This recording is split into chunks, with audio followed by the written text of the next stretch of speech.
ابراهيم كان لسه متخرج من كليه هندسه، وواخد صاحب ليه خريج هندسه يشغله معاه من عند المهندس اللي هم رايحين له. فحصلت الحادثه ديت، مصلي وبيأدي فرائض ربنا كلها. قلت له انت في الجنه.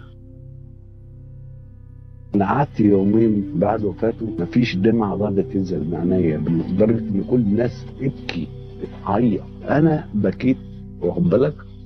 ساعه ما رحت العمره دي ربنا سبحانه وتعالى وراني هو فين مكانته، وشفت مكانته هو فين. يمكن الدمعه نزلت في اللحظه دي.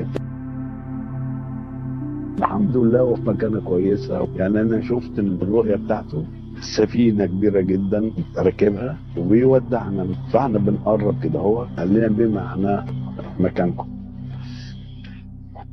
فتخيل ان هو مكاننا، يعني اللي هو هياخد بايدينا على الصراط المستقيم ان شاء الله.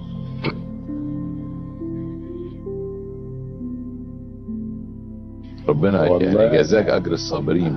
الحمد لله.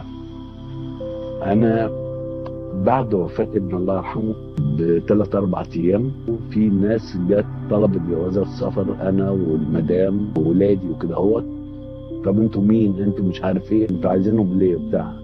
لا لا، احنا بس اتطلب مننا الموضوع دوت، فاديتوا الجوازات. ما فيش برضه ثلاث اربع ايام، انت طيارتك الساعه كذا، الحجز وبتاع، هتجنن ان انا اعرف مين اللي عمل كده. نزلت السعوديه بعد كده، فعرفت بعد سنه كامله. نزلت في الفندق اللي هو نزلت فيه المره دي، فبسال مدير الفندق، قلت له مين كان حاجز لي هنا؟ قال لي الاستاذ احمد بدير. انا ما انسالوش الانسانيات بتاعته، وعلى فكره مش معايا انا بس،